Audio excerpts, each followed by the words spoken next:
Hello, everyone. I'm Plasma Warriors. May like to call me that Gaffy Afro. Huh.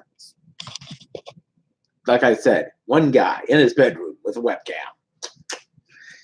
This is going to be a multi-part series about what you should do about your first time going to conventions or what cons should be like. Basically, this doesn't have a set number of like videos coming up. I'm planning on 4, not in a particular order. This is just the first one that came up. It is what you should do at your first convention, how it should go, what you're gonna operate, and all that jazz. Again, not in particular order. You can, if you already been to a good first con, cool, thank you. But this is for those who are completely new, never been to one, don't know what to expect. And this is that kind of series. Now, if you've been to many, of course, feel free to post comments about what you experienced. Like, share, subscribe to show your friends we're all the same. And please consider donating to my PayPal. I really do want to get out of my own bedroom minutes or something a little bit more fancy, or at least have a green screen. I mean, I know my short screen, that's not the point. Generally speaking, the first time you go to a convention, you might not know what to expect. I went into Oni-con 2005, which was my first year. And I don't know how I survived on my own. Basically, the things that could have gone wrong went wrong with that hotel. Not Oni-con or its staff. They did a pretty good job. But the hotel generally screwed everyone out of what they were supposed to have. It was supposed to be a 24-hour con. The hotel decided to shut it down at 2 in the morning for no reason. They had a contract. I mean, that hotel was terrible. And was used by another convention, which I will name nameless, a few years later. And it was a reason why we didn't want to stay at the hotel anymore. That hotel sucked. But generally speaking, it was my first con experience, and I learned a few things that most people wouldn't have ever thought of. And the first rule of conventions, of course, they don't pay for themselves. The first rule of a con is that even nowadays, you need to know how you're going to budget it. Think not about what kind of convention you want. If it's too pricey, then just don't go. I don't know how people can spend hundreds of dollars in a day basically sharing out things after you paid for your convention pass, after you paid for your hotel room, after you paid for your food and stuff, out of wherever else, like the artist alley or dealer's room, and I'm not even talking about that. Maybe at the local bar and say, hey, I'm having a great time. Remember, you're on the same budget as you would normally be, say, if you went on vacation in some cases. So don't put it into a point where you're going to put yourself into a huge amount of debt just to go to a convention. Number one thing is how much can you afford? Never forget that. And again, I would never recommend this, but you could volunteer. Now, I wouldn't recommend it on your first convention, but subsequently, you can always volunteer. First time con, no. You probably have no idea what you're doing at the convention to begin with. You're going to have a harder time volunteering. And believe me, it will take a few years before you can adjust to a volunteer role. It took me a few years before I actually started volunteering for different conventions. So, yeah, it takes some time to get to that point. Don't let your first con be the con that's going to drain your bank account and you're going to go, oh, wow, I'm great at this. I know everything. Not even I know everything, but that's another story for another day. And want to go ahead and just say, okay, now that I've got all this, I don't need to eat. No, look, I know it's expensive. So I always recommend, you don't really have food on hand typically because, well, you're going around a lot of places. You're not going to have like that ice chest. I'm sorry, you're just not. I mean, so what I would recommend is either find a place that is inexpensive, not necessarily fast food, that is you're able to go in there and get what you want, not something too heavy because you're going to be moving around a lot. You're not going to be stationary for very long. Or go to that local grocery store if you got a hotel room. Get some food, actual food. I'm not talking just Pocky and alcohol. I'm talking actual food that you can definitely have, because that's the number one thing people forget. They already have a good time, but all of a sudden now you're spending $50 a day eating out. That's not a good idea. Just find something inexpensive around the area. It doesn't have to be at the hotel, the convention center, just something cheap. Now, here's what I like to do. Once I get my hotel room, if it has a refrigerator, it's milk and cereal. Pretty much, I get some styrofoam bowls and some spoons. Say milk and cereal for about 2 days. Yeah, that's fine. But here's another thing about hotels. Some of them actually provide you with breakfast options. They also provide you with, if you go to certain hotels, complimentary breakfast. So keep that in mind as you go along this route. Never spend the money you don't have or can't really pay back. Don't go too crazy into debt. This also includes, if you're going to have that limited edition thingamajigger and you don't have the money for it, sorry, just don't have the money for it. One moment. Root beer. Love it. Make sure you can take care of your finances. That's the number one thing about going to your first con. Next up, don't feel like you have to do anything in particular. This is one of the most misconceptions about conventions, is that, oh, it's not for me. I don't really know this. I'll be honest with you. I'm not an anime person by rule. I'm a gamer. I'm not a comic book person by rule. I'm a gamer. If you want to see the back of my t-shirt, how it says Game Master. Yeah, I play RPGs a lot. So there's always something. Don't go in there thinking that there's nothing for you, because there always is. Case in point. Again, going back to Oni-con, as a gamer, I will play just about anything. I am not a pro on any one thing. Sometimes I think tournament rules are a little terribly written. They were written back in 1980 something or 1990 something and haven't been changed since. So I don't really think of myself as more of a tournament person, other than I just play everything and I'm good at it, just about anything. I'm not just a jack of all trades. I can beat some people down. Just look at Capcom versus SNK2 and S-Groove. Ha ha ha. But generally speaking, there's always something for you. And when I went to Oni-con one year, I saw the Vocaloid Project Diva game. And let me be honest, I had no idea what Vocaloid was. I was like, what the heck is this thing? But then I saw it played. It was like Parappa the Rapper on steroids. If you know what Parappa the Rapper is, PlayStation 1 game. Should have been on that PlayStation Classic, but that's another story for another day. That's going to end up terrible, and you know it. But again, moving on. So if it wasn't for Project Diva, I wouldn't get into Vocaloid. Again, it's something that I thought, oh, I would never know what this is. And all of a sudden, oh my gosh, this music is amazing. I was, at the time, I don't think I was big into AKB48 either, but I knew this kind of thing existed. I knew Vocaloid was coming out, but I didn't really care. You know, it didn't matter to me. So I did a little bit of changing of the guard and said, yeah, sure, I'll play it. And there we were. I found out what Vocaloid was, and lo and behold, The World Is Mine and Kokoro are two of my favorite Japanese songs. So Moon's also a good one. It's not the DDR one, the Hatsune Miku one, but both the DDR version, Hatsune one and Hatsune Miku one, is a pretty good one. I'm sorry, guys. One guy in his bedroom with webcam. That's all you really need, by the way. But generally speaking, if you think there's nothing there, there's going to be something that catches your eye. And wow. Same was true with Pathfinder at one point. I actually was recommended by somebody I knew back a while back. And I got to be honest, I don't say this enough, but go check out Pathfinder Society. The people there have always been awesome. Then they do things outside of conventions. Again, I'll get to the point of what I'm trying to make that in another video. But when you're done with a convention, what should you do? I think I made a few notes of it. I'll make it again.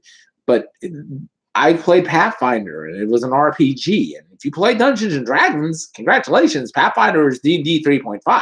There you go. You have something there. Again, I can list a much more examples. I just don't want to turn this into a 20-minute long video of me just pointing fingers at what I've done before. So always look for something, even if you're not sure what it is, you'll find something to do. Third point about it is you don't have to dress up. You don't have to cosplay. I know it's a big universe of cosplayers out there. I'm not a cosplayer. I'll be very honest with you.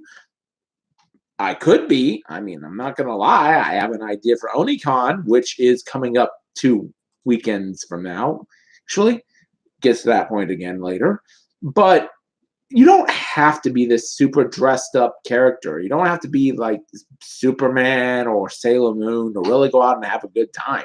Just go out there and be you. I think that's the biggest point. Because honestly, I'm friends with cosplayers, but I don't get become friends of them because they cosplay. Now, I'm not knocking the cosplay community either. I don't disrespect them. They do a lot of work for that. I like seeing them. It's not me saying they're bad people. Far from it. A lot of them are very good people. But it's kind of like nowadays it's just cosplay to get noticed for a lot of people. I'd rather hang out with a person who knows a little bit more about anime random point kill a kill 2.3. I don't know. I'm just saying you don't have to be that person who cosplays. I'm going to have another video about that specifically in this series, but you don't have to dress up and don't go out there just for the sake of drawing your attention to yourself. It's great to get attention when you have it, but I don't find it very amusing. I don't think you get really noted as a person in the convention scene just by cosplaying. You can cosplay and you get noted, but along the road in other videos you'll have to do a lot of other things too. That's how I ended up becoming so well versed in conventions. It's not just because I was a gamer, it's just I knew a lot more. And cosplay is great, make no mistake, but don't ever feel like you have to have that super expensive costume to be noticed. Sometimes, also, put it on this head a little bit, you might actually be fine with wearing just a random t-shirt that says something like hugs, free hugs, or people like that too. Just keep in mind, there are certain ways to draw attention and you don't have to cosplay. You can be an artist. You can be someone who plays an instrument, by the way. There's a lot of people who go to conventions. They have different kinds of instruments that they play. You can be a gamer like me. You can be in the game room and just be that guy who knows everything. Or you can be in the LARPing room just sword fighting. You have a bunch of different ways that you can get noticed, not just by cosplaying. Again, there's another video about what you should do about that later, but just generally saying you don't have to. Fourth thing I think about conventions when you're first starting off is take care of yourself. I don't mean eat well, make sure other things, if you need something important, like you need medication, bring that. You bring that with you at least for, I wouldn't say just for the whole convention. I'd say 2 days either way, either 2 days before, 2 days after, or 1 day before, 1 after, in case something goes wrong, because something does go wrong. I've had it happen at Dragon Con when I got stuck over because of a hurricane or it was a tropical storm. I can't remember. It was the one before it hit Florida. It hit it somewhere in like Gulfport area. I can't remember the name. I think it was a tropical storm Gustav. I think. I can't remember offhand. But I was stuck in Atlanta for 3 days, so thankfully, I'm not on medication, but sometimes things can go wrong. So bring stuff like medication. You're going to need that. Bring it with you. Don't bring the whole bottle or like the whole tube or whatever, but bring enough for you to maybe 2 days, either way, stay upright. That's important. Have a way to keep deodorant or toothpaste on hand. Yes, you can get a hotel room. There's always that. But of course, they don't provide you with stuff that you need for personal hygiene. Have that available as well. Make sure you have that. And no body spray is not a shower. Let's get that out of the way. If you have to, remember, change clothes. Always have that. What I mean by take care of you is make sure no matter what you need to keep going for 3 or 4 days, maybe 5. I think 5 is a pretty good number on a 3-day convention, just in case something goes wrong, which you don't anticipate, but always just in the off chance. Just make sure you have enough for you to stay alive and to take care of yourself. Also, just because it works in the outside world, it's not going to always work in the con world, especially cell phones. Believe it or not, I've had a lot of conventions where I get zero signal from anything. I've also had years where I can't even find a power outlet. Forget that. Anywhere until I get to like a hotel or something. So have a backup for that as well. If you're really needing to get out quick, like, oh, all of a sudden my friend's mother needs me to take her, be aware that's not likely going to happen. I hate to say that. I understand and I feel for you. But once you're at a convention, the odds of you getting away and leaving and having something else to do are very slim. So have that in mind. I mean, I feel bad if something happens and you have to leave immediately, but it's not going to be an easy process. So keep that in mind. If something does go wrong that's out of your control and is personal, be aware that it could happen. If you have a hunch it could happen, if the doctors say this is going to possibly be, don't go to a convention and just take care of them. There are more important things in a con that I can understand. So keep that in mind as you go through this.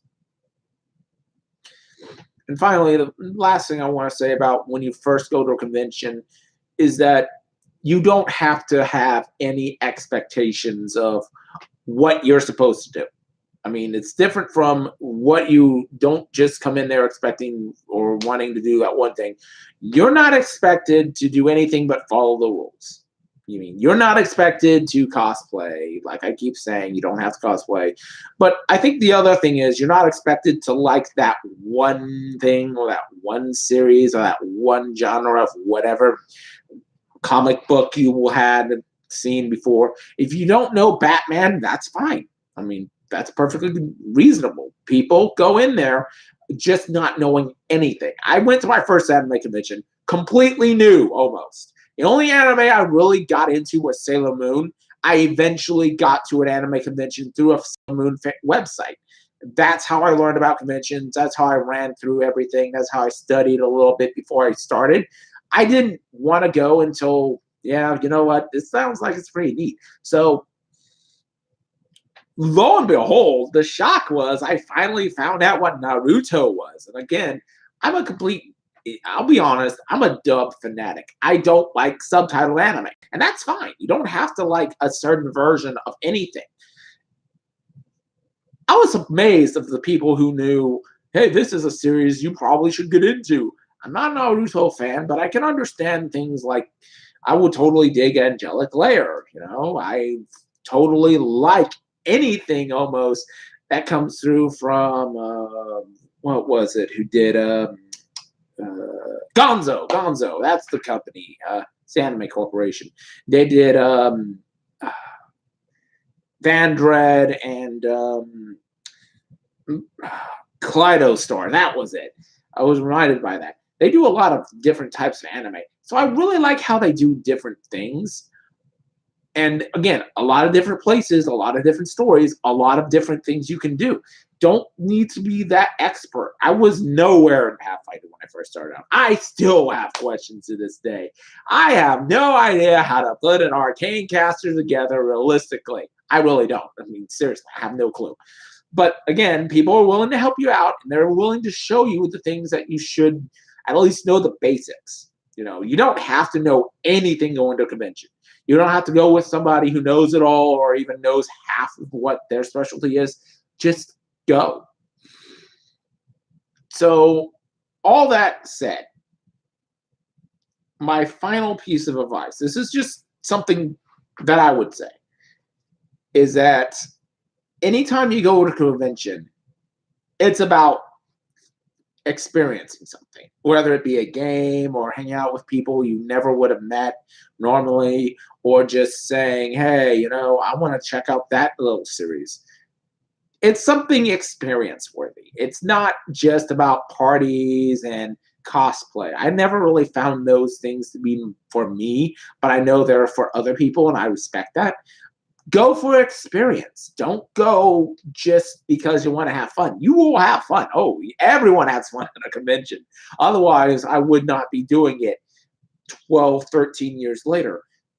Just remember, it's an experience. Learn something from it. Embrace what you have seen and utilize it for whatever you're going to be doing.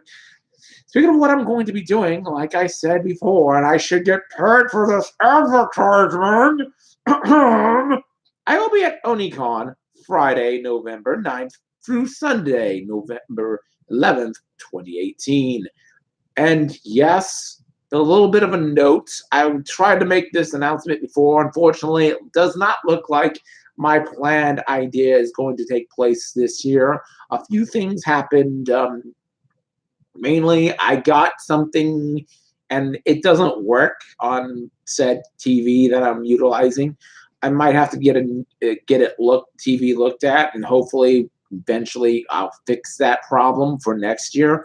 But unfortunately, I was going to say an announcement. It doesn't look like it's going to happen this year, but it probably will be something more catered to PAX South if I get the time.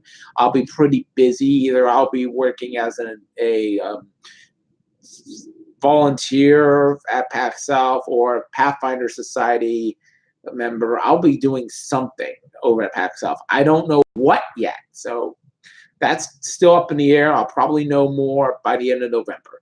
Until then, keep in mind, just go have fun, learn something, experience something. You don't have to do anything in particular. Just enjoy what you see. And until then, later.